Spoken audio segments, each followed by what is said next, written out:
皆さんおはようございます。スティーブ的視点のスティーブです。面白い話ありますね。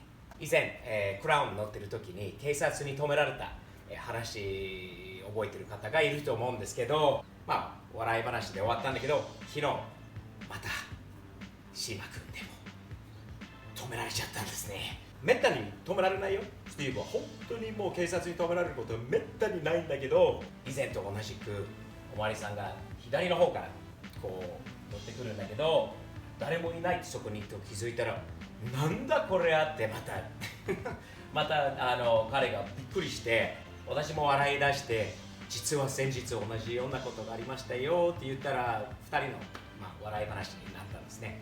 とりあえずかっこいい車だなとまず褒めてもらった後、免許証をちょっとチェックが入ったんですけど、スティーブは何のブラックリストには、乗ってないので、無事に、済みました。それとサムズアップもらいましてね。今日から、この車も見た目がやばくなると思うので、また止められることあるのかな。ビップカーが好きなスティーブとビップカーは一つになると、なんかね、警察とのなんか縁があるのかな。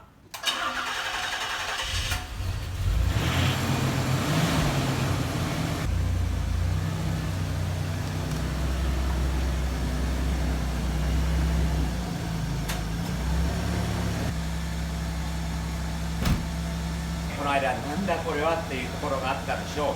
それはやっぱりターボのタイマーでしたね。タイマーがついてるね、30秒のところでエンジンがやっと、グッタイミングですね。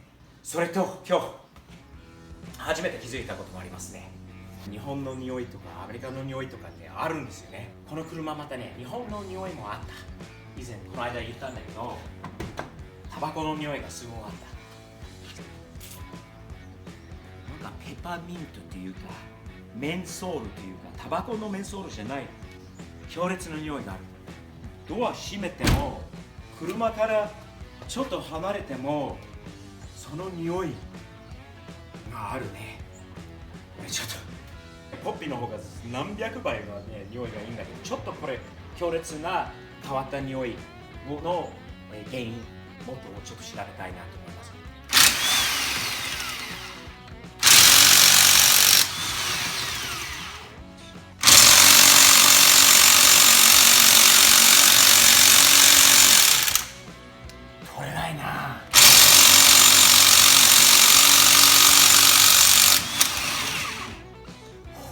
たった1個だけがすごいの。大阪人はどんだけ力あるのかな。上に入る力がすごい。 EBS かっこいいな。こういう感じで入ってます。車高のどのぐらい落とせばいいかって書いてあるんですよね。丁寧にこういう風にしてくれたんで、ここまでは大変そう。かなりこんなにあるのは多分アメリカの道には合わないかもね。日本仕様だよね。ここまで落とすと、とりあえず半分のところまで行って、試してみようか。前の2つを合わせて、落としましょう。スパナーレンチというんですかね。前の車庫帳よくやってるなら、こういうのは絶対あると思う。サイズ2つほどあるんだけど、下のロックはちっちゃめのやつなんで、1回つけてこれを緩めて、でかいやつでこれをこういうふうに回していつも言われるんだけど、なんでアメリカ人は軍ってつけないのって、なんでだろうね。昔からはつけてないですね。使わない。どんなに傷ついても、どんなに血が出ても、何してもつけないな。めんどくさいところなのかな。アメリカ人のそういう性格なのかな。そういうのはね。4インチと、4分の1ですね。4.25インチの隙間なんで、向こうも同じに合わせておけば問題はないんで、あとは少しずつ下げながら上げながらっていう細かい調整になると。もっといい正確なところがあると思います。ただ私見てください。プロじゃないのは分かるでしょ。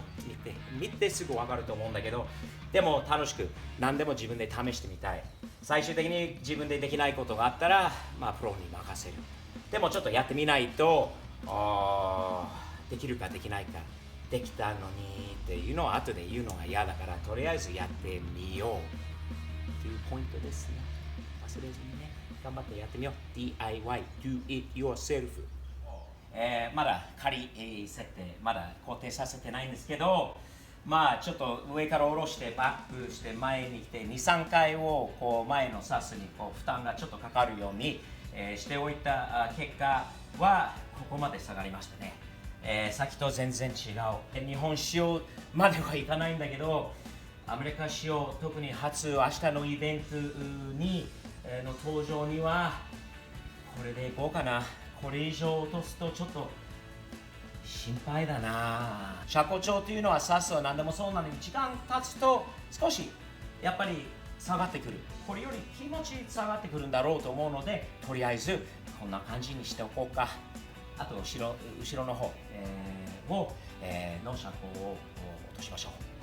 後ろの車高調も、前と同じものなんで、分かりやすくまた日本で丁寧にね、このマスキングテープを貼ってくれたんだけど、右と左を同じこのね間隔、ここの間を測って合わせることが重要なんだけど、さっき説明したように上からこうスパナレンチでぐるぐる回すこともこれもできる。ほらね、回すことによって上げたり下げたりすることもはできるんだけれども、一つはね指摘したいのは、こうめんどくさいんだよね。これ使うとたまに場所が狭いし、もうあんまりね力はいらないんで、たまに特に物が綺麗だったらほこりとか、砂とかが絡んでない時にもう手でも回せるから、ほら右左は上げること、右はこう下に下げることで、そこでこれを止めてメジャーでここからここまで